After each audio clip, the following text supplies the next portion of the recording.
Duffer Brothers heard everyone's criticism about season 3 being too lighthearted, and they responded with a throat punch.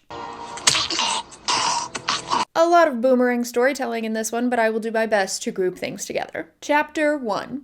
The Hellfire Club. Our season kicks off with a flashback to Hawkins' lab in 1979. We see a rainbow room full of kids wearing hospital gowns. There are at least 16 of them, and they have powers and number tattoos, just like 11. Dr. Brenner is training with one of the kids before the oh-so-familiar alarm of the Hawkins lab begins to blare. Brenner is knocked out, and when he wakes up, he finds the hall littered with bodies. All of the number kids are dead, except for 11, who is covered in blood. Please allow 7 to 8 episodes for the resolution on this one. Back to present day, 11 is living in California with the Byers. She's having trouble fitting in. Probably should have gone to therapy years ago. Neither here nor there currently. Real quick, this is supposed to be 3 years of growth. We're reaching there, Duffers. Anywho, 11 has a bully, Angela. Things come to a head after Angela and her gang smash a diorama of Hop and the cabin. Elle attempts to retaliate using her powers, but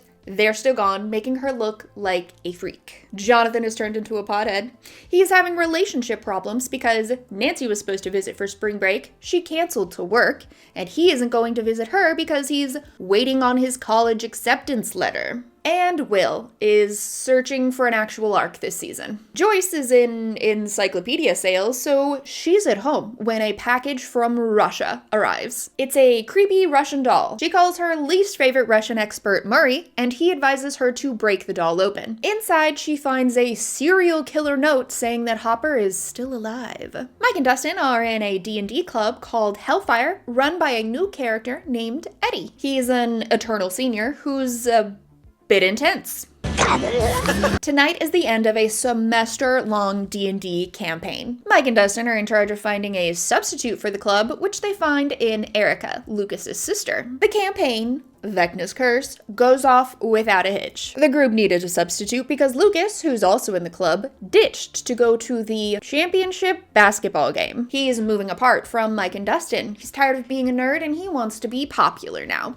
And he does end up winning the championship for his team. Lucas and Max broke up, and Max is high-key depressed since losing Billy last year. She and her mom are forced to move into the local trailer park after Billy's dad left them both. Max's mom started drinking after Billy's dad left, and Max now has mandatory therapy sessions with the school counselor. She is sinking, withdrawing, failing classes, having recurring nightmares about Billy's death. Her only real coping mechanism is this kick-ass album by Kate Bush. After a super fun therapy session, Max heads to the bathroom where she finds Chrissy Cunningham, the head cheerleader, getting sick. She tells Max to get lost. Afterwards, she experiences a terrifying hallucination. After school, she and Eddie meet in the woods so she can buy drugs to escape this horrific shit. She wants something a little more serious than the weed he's carrying, so after the game, they head to Eddie's place. While at his trailer, Chrissy has another hallucination, this one worse than the others. We see this over-well-done, char-faced mofo. The lights begin to flicker, giving us our first real sign that this creature is from the Upside Down. In her hallucination, Charred Face lifts her up using some unknown power and begins to break all of her limbs. Then suck her eyeballs back into her brain. And Eddie gets to watch as Chrissy is cracked like a fucking glow stick. Chrissy, wake up! I don't like this! Chapter 2. Vecna's Curse. We open up to the final shot of Joyce and Hopper last season just before he gets neutralized, or whatever we're calling this. How did he survive this insane explosion that apparently turns people to dust? Oh, he jumped behind a wall. Plot armor. Hop, after not dying, finds himself captured by some very unfriendly comrades. They cart his ass all the way to that Russian prison we saw at the end of last season. There's some light bondage and torture play, but eventually he just becomes a regular old prisoner. Oh, also they shave his head. Oh my god, matching father-daughter haircuts. Mike arrives in California, and it's weird. 11 is lying about having friends and getting bullied, and Will is weirdly jealous. 11 takes Mike to a skating rink, She runs into Angela, who gets the whole rink in on a humiliation ritual, if we're being real about it. 11 responds by smashing in Angela's nose with a roller skate. And don't you worry, I'm sure her parents can afford that nose job. Murray has flown to California, so he and Joyce can brainstorm that serial killer note, because apparently they couldn't do that over the phone. Joyce believes this note to be authentic because it mentions Enzo's at 7, that date they never got to go on. The note has a number on it. They make the call and are told to bring $40,000 to Nome, Alaska in order to get Hop back. Murray and Joyce record the conversation and then overhear a woman in the background calling the man on the phone a pig, basically, putting it together that Hop is stuck in jail. Lucas went to a party after the championship at Benny's Burgers. Lucas spent the night there and is with some popular dudes as the news reveals that a Hawkins student was murdered the night before, just as police cars pull up. When Chrissy's boyfriend learns of the news that Eddie was the last one to see her alive, he immediately goes on a witch hunt for him, thinking that D&D, and therefore the Hellfire Club, is a form of devil worship because of the media. Max wakes up to find every single police car in Hawkins outside of Eddie's trailer. Oh yeah, this guy's the sheriff now because nobody was gonna trust this other guy to do the job. Eddie's uncle was the one to call the police. He came home to find Chrissy, or what was left of her, but no Eddie. Max goes to Dustin to tell him everything. That she saw Eddie and Chrissy together, and then she saw Eddie hightailing it out of there. Oh yeah, also the power flickered right before everything went down. Max and Dustin go to the video store, where Steve and Robin are working, to make some calls. After contacting some of Eddie's friends, they find out that he's probably at his dealer's house. When they get there, Eddie is struggling. He does manage to fill them in on what exactly happened to Chrissy. With this info, they now have confirmation that something from the Upside Down is in Hawkins yet again. Nancy goes to the trailer park with this kid Fred. They're investigating Chrissy's death for their school paper, but Fred, he's having hallucinations just like Chrissy did. And he has one there while he's at the trailer park. Apparently he was in a car accident that resulted in someone's death, and Charredface uses this as ammunition to glow stick his ass just like Chrissy. We also get our first look at exactly what is waiting for our group in the Upside Down this season. Chapter 3, The Monster and the Superhero. Real quick, just to get it out of the way, over in Russia, Hopper gets confirmation from his guard that Joyce is on her way, so he breaks his ankle to slip the cuffs. Get ready for this literally shattered ankle to not affect him at all the rest of the season. The episode actually opened up with a helicopter landing in Dr. Owen's front yard. We saw these military bad boys in the last episode. They were in Hawkins at the morgue. They've brought pictures of what happened to Chrissy, and they believe that 11 is responsible for these killings, and they want to know where she is. Over at the skating rink, an ambulance has arrived for Angela's nose. She's literally fine, stitch her up, stop being so dramatic. Anyway, Mike is looking at 11 a little weird, like he didn't think she was capable of doing something like this, but she killed people when she was like 12. Just saying. They are picked up by a stone Jonathan and his new friend Argyle, driving minors around while under the influence. Those are choices. They all arrive back home to find Murray in their kitchen. He and Joyce come up with a BS story about needing to leave town for a work conference, and they hop on a plane to Alaska the next morning. Mike and 11 have a fight because he thinks that she is acting way out of character. She's upset because he can't say I love you. This all goes down just before 11 is arrested for assaulting Angela. While being transported to juvie, some dudes yoink her out of the van. It's Dr. Owens. He takes her to a cafe and tells her that Hawkins is in danger. The Upside Down is back, and he asks for her help fighting a war. Our witch hunt beat up on some of Eddie's bandmates, who tell them that Dustin knows where he is. The witch hunt heads to Dustin's house. Obviously, he's not there, but Lucas does have the chance to radio Dustin to warn them all. Lucas tells him that Eddie is hiding out in Hop's old cabin. He's not, and Lucas uses this as a chance to get the hell away from them. The new and improved Dream Team bring Eddie some snacks, and they get to be the ones to tell him that there is a town-wide manhunt for his ass. They tell him not to worry just as they hear police sirens heading towards Fred's body. They head that way and run into Nancy, who's being questioned by the police as she was the last one to see him alive. Dream Team gives Nancy the lowdown about Charredface, now dubbed Vecna. They split up, Nancy and Robin heading to the library, because while at the trailer park, Nancy heard a story about a man named Victor Creel. His family was killed in the exact same way Chrissy was, back in the 50s. They eventually find an article saying Victor Creel claimed his house was haunted and a demon murdered his family. They believe that this demon was Vecna. Steve, Max, and Dustin head to the school. They break into the counselor's office to steal Chrissy's psych file. Not only do they find Chrissy's file, but a file on Fred, connecting our two victims. But that's not the only connection. Both Chrissy and Fred were experiencing depressions, headaches, and nosebleeds. Guess who else is experiencing all of these things? Max, meaning that Vecna plans to make her one of his victims. It is at the school that Max has her first hallucination. Chapter 4.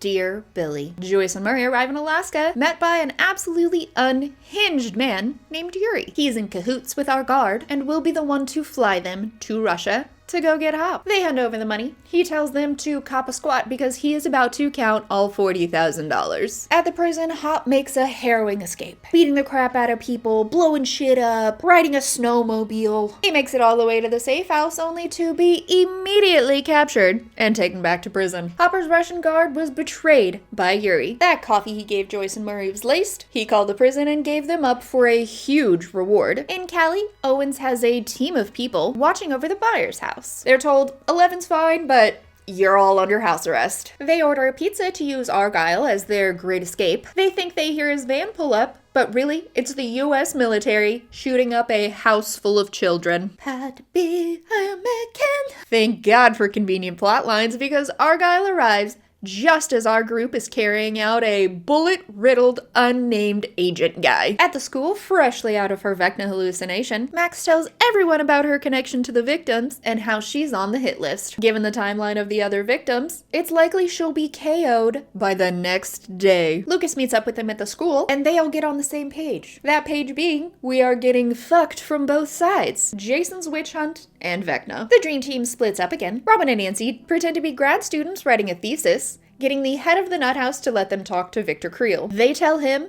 they think the thing that killed his family is back. Real quick face reveal. How is this not some sort of infection? Get this man to a hospital. Victor tells Nancy and Robin about how his family was tormented by this demon who forced visions of their worst fears upon them. Sound familiar? The night his family died, Victor was stuck in one of these visions, but he heard a song playing and suddenly he was back. And oh yeah, his whole family was dead, except for his son, who was in a coma and then died a few days later. The rest of the dream team hides out in the Wheeler's basement as Max writes goodbye letters to everybody. She hands them out to everybody, dropping some off at her house, only to be tormented by Vecna real quick. For her last delivery, they head to the cemetery because this letter is for Billy. She says she wishes she could have saved him, she feels guilty for not doing so, and that she's sorry. Afterwards, she's transported into a Vecna vision. Billy is there, covered in his own blood, saying that Max wanted him dead, tormenting her with her own guilt. She runs from him, only to find herself in an area surrounded by the bodies of the other victims. She's confronted by Vecna,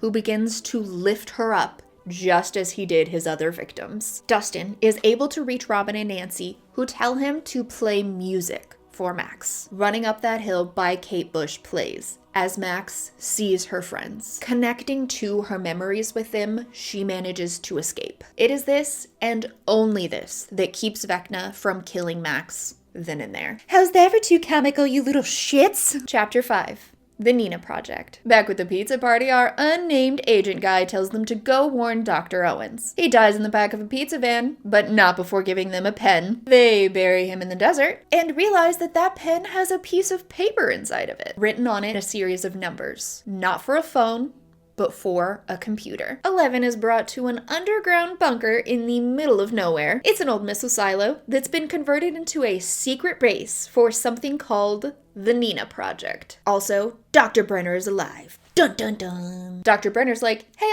11, I can help you get your powers back. And Elle's like, absolutely not. I'm out. Unfortunately, she apparently signed a contract to fight in this war in blood because they do not let her leave. They knock her out, shave her head, and shove her in a sim. Literally.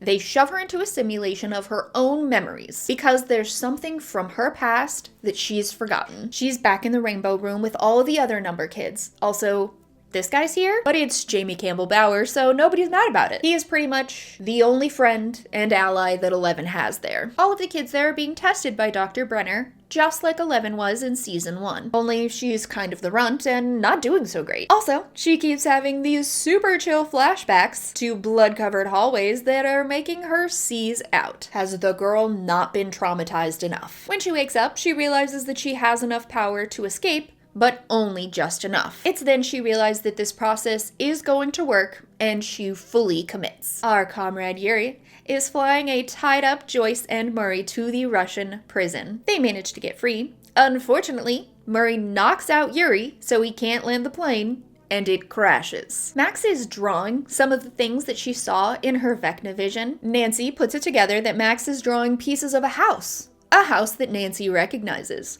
from an article about Victor Creel. So they do the only rational thing and break into the house. There, Max sees an old grandfather clock that's been prominently featured in all of her visions. As they're searching for clues, the lights begin to flicker, meaning that Vecna is in the house in the Upside Down. They follow him up to the attic, and we're gonna pause there for just one sec. The witch hunt is scouting places looking for Eddie, including exactly where he's hiding. Eddie calls the dream team for help, but unfortunately, they left their radio downstairs as they explored the Creel house. Eddie paddles out to the middle of the lake to try and escape the witch hunt. Unfortunately, he's followed. Just as Jason is about to reach him, one of his friends is taken by Vecna there in the lake. At that exact moment, in the Creel house, the dream team has a power surge that then breaks all of their lights. Chapter 6.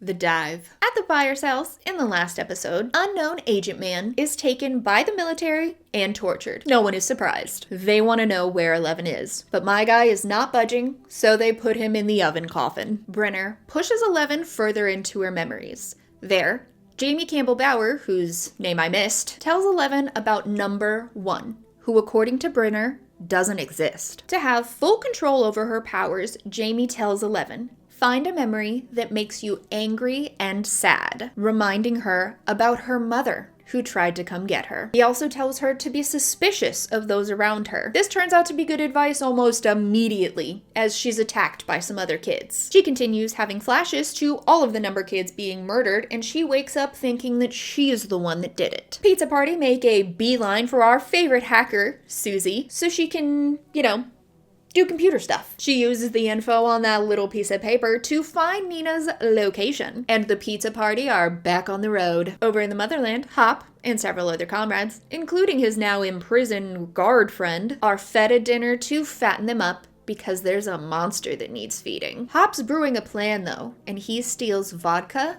and a lighter. Joyce and Murray manage to survive the plane crash with virtually no injuries. They come up with a plan to have Murray imitate Yuri so they can get into the prison. In Hawkins, police cars arrive at the lake to find Jason holding his mangled friend. Seeing his friend die like that only confirms for him his conspiracy theory about Eddie being in league with the devil. Real quick, peep this town meeting that resulted in a mob going after Eddie, led by this white boy. Eddie, having run from his second murder scene, manages to get in contact with the dream team. They head straight for him. On the way, Dustin realizes that his compass is not pointing to true north. Just like in season 1, they realize that it's pointing towards a gate. They head towards it, and it leads them to the lake, exactly where the murder happened the night before. Steve dives down and confirms it is, in fact, a gate, which Dustin immediately dubs Watergate. As he's giving the rest of the team the lowdown, something grabs his foot and pulls him back underwater through the gate. One by one, every single teen jumps in after him,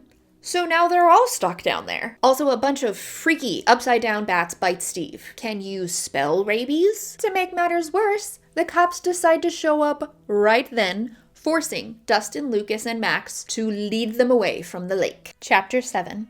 The Massacre at Hawkins' lab. In Russia, it's Demogorgon dinner time. Murray and Joyce arrive at the prison just in time for the show. That show being Hop gets eaten by a Demogorgon. He and the other prisoners are given weapons. Doesn't do him much good. Hop, using his stolen vodka and lighter, sets his spear on fire, keeping the Demogorgon at bay. Joyce and Murray take the prison warden hostage, forcing their way into the control room. Joyce presses some random buttons, saving Hop and his Russian guard at the very last second. And finally, we get the Hopper-Joyce reunion we've been waiting for all season. The teens arrive in the Upside Down just in time to save Steve from being bat dinner. Said bats immediately cover up the gates, forcing the kids further into the Upside Down. They patch Steve up and head to the Wheeler house because apparently Nancy has guns. Once at the Wheeler house, they unfortunately learn that the Upside Down is stuck in time on the date that the gate opened, so no guns for them. Fortunately, the Littles are also at the Wheeler house, and they use a light bright to talk to each other. Topside, the Littles were taken to the Wheeler house by the police and are now being interviewed with their parents. In between interviews, Dustin puts it together that Vecna is killing kids to open gates. When they get in contact with the teens, they tell them every kill site is a gate. On both sides, they head for the trailer park, the closest gate. As the teens arrive to the trailer park, Vecna is alerted by this bat thing of their location. As they arrive at the trailer, the Littles have just opened the gate from the other side. They begin to go through the gate one by one, except for Nancy. Before she has a chance to go through the gate, Vecna has her. She is in the Upside Down, in Steve's pool, and Barb is there. As she climbs out of the pool, she finds herself in Vecna's mind, just like Max was. And there, Vecna begins to tell Nancy a story. We have to pause there for just 1 second. At Project Nina, 11 is still struggling. Brenner decides to throw her in the deep end because they are running out of time. The number kids that threw around 11 like she was a basketball get punished, and it's brutal. This man is supposed to have a redemption arc this season. 11 is medically cleared and immediately put back into Gen Pop. Target numero uno. This dude, whose name is apparently Peter, I don't know when we learned that, he tells 11, the other number kids are going to kill you, and Dr. Brenner is going to let it happen. Here's this key card so you can escape. And everything goes off without a hitch, except 11's the only one that's going to fit in the tunnel. Peter cons 11 into taking out this device that he claims is just tracking his location. Just as she does this, guards run in. They are surrounded. The guards are closing in. Just as they're about to get captured, Peter uses powers just like 11's to take out all the guards. He reveals that he is number one and tells 11 to sit tight. He's gonna make sure it's safe. 11, being 11, doesn't listen. When she hears screaming, she goes out to investigate. She walks through the hall, finding the numbered kids' broken bodies littered everywhere. Walking into the rainbow room, she sees Peter finishing off the last kid. And then Peter begins to tell 11 a story. He tells her that when he was a boy, he rejected the structure of society. Once he realized he had powers, he knew he could do whatever he wanted. Take over the world if he so pleased. And that was exactly his plan. He was the one who killed his family. When he was a boy, he realized that with each kill, he grew stronger, moving from bunnies to his own family. He thinks himself a superior being above humans, as is 11. And he asks her to join him in his quest to take over the world, to which 11 promptly declines. They have a standoff and he is kicking her little, 6-year-old butt. He lifts her up off the ground. Her limbs begin to twist, about to break. She is going to die.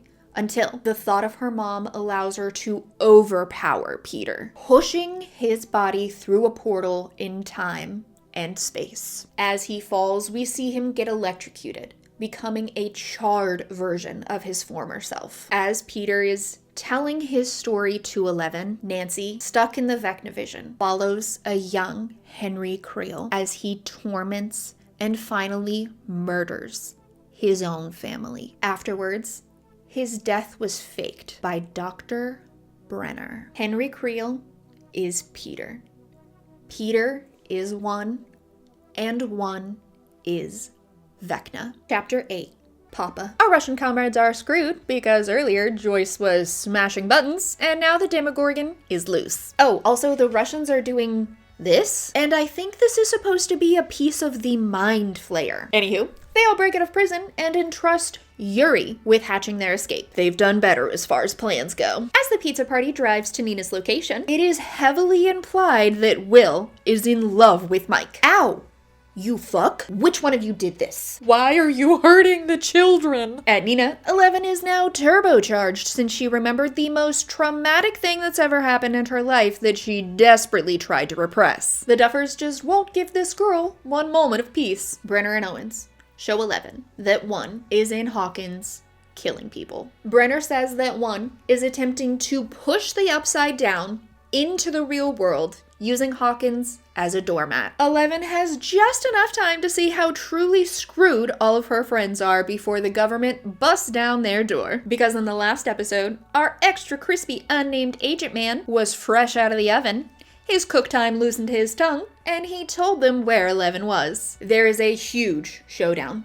11 takes down a helicopter, and we see her say goodbye to Papa. It's meant to be a painful last redemption, but 10 minutes ago, he was drugging her and put her in a shock collar. So, I've only ever wanted to help you. You are a liar. Despite all the odds, the pizza party makes it to Nina just as 11 needs rescuing. 11 has some lovely reunions, but they GTFO because, 11's probably actively at war with the US government.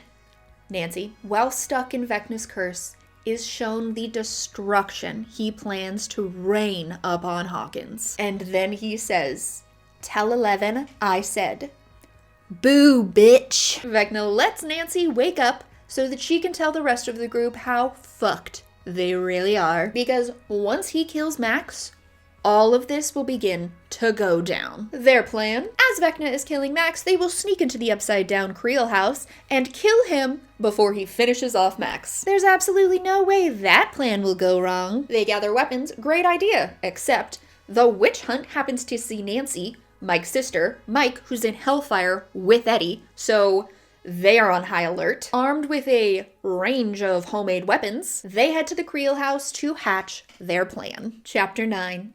The piggyback. Over with our comrades, Hop and Joyce have a heart-to-heart, and then they do it. I'm pretty sure. It's heavily implied.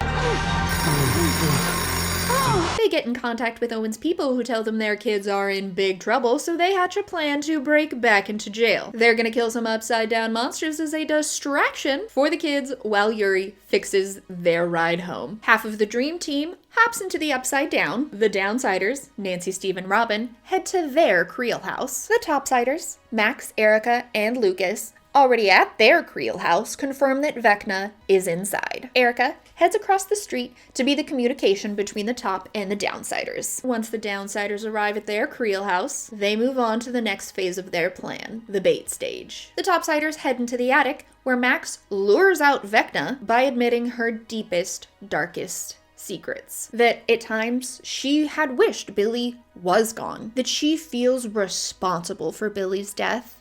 And, deepest and darkest of all, sometimes she wishes she was gone too. And just like that, she is under Vecna's curse. Eddie and Dustin, who stayed at the trailer park, put on a little concert, luring all of the bats to them so that the Downsiders can sneak into the Creel house. As they run inside, Erica is spotted by the witch hunt, who were tipped off by a local hick. Jason walks into the attic as Max is under the curse, holding up a gun to Lucas and demanding that he wake up Max. At the same time, the Downsiders are taken hostage before they can reach the attic. The pizza party, having no way to get back to Hawkins in time, creates an isolation tank out of a pizza freezer and these kick-ass glasses. 11 plans to piggyback off of Max's mind while Vecna is in there so that she can then enter Vecna's mind. 11 arrives just as Max is beginning to draw out Vecna. She hops into Max's mind but is lost in memories because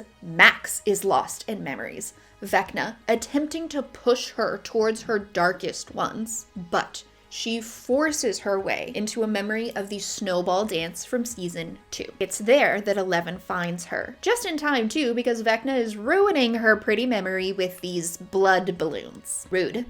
Oh yeah, and he's killing her. 11 flings Vecna off of Max and they are face to face yet again. For a moment, it looks like they're evenly matched, but soon it becomes clear that although 11 could take out 1, she's no match for what Vecna has become. Vecna strings up 11 and Max in his mind. 11, attempting to reach his humanity, tells him that Dr. Brenner is dead, and he does not have to be the monster that Brenner was. But one has always wanted to rule over people, and it was 11 who sent him to a place where he could become exactly what he needed to be to do just that. It was there that he found a way to connect himself to the monsters in this new dimension, and it has been his hive mind that has been attacking the group for years. And then, after story time, he forces 11 to watch as he begins to take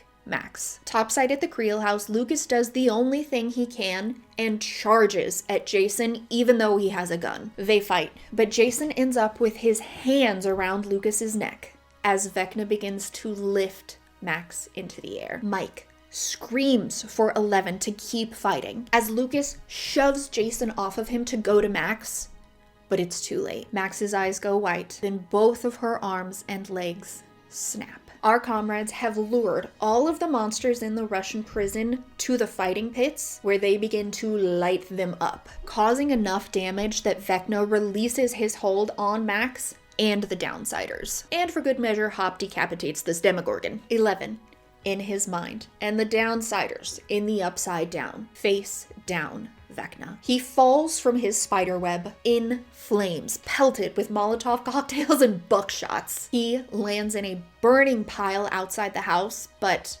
disappears before the group can get to him. Over at the trailer park, Eddie, who sacrificed himself to lure the bats away from Dustin and the gate, slowly dies in his arms. At the Creel house, a sobbing Lucas holds Max as she says she doesn't want to die before slipping away as 11 also watches on. When she's gone, the fourth and final gate opens. The earth itself splits open as the 4 gates reach out towards each other, destroying the town of Hawkins. 11, still with Lucas and Max, uses her power to reach into Max's body, connecting to her love for her, and restarts her heart.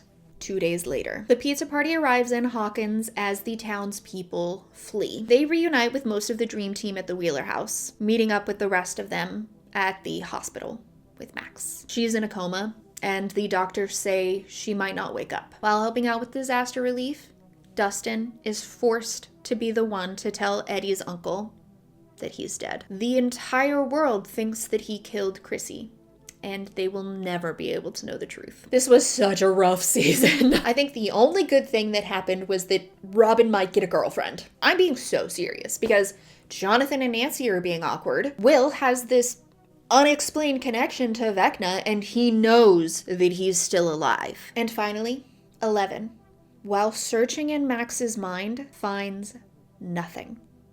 Her screams echoing through the emptiness. The only thing the Duffer Brothers gave us is ending the season with a Hop 11 reunion. Just like I said, matching father-daughter haircuts. There are hugs all around, but there's also darkness. You are not allowed to forget about the darkness. Thank you so much for watching. If you liked this video, go ahead and press some buttons down below if you're into that kind of thing. If not, I'll see you in the next one.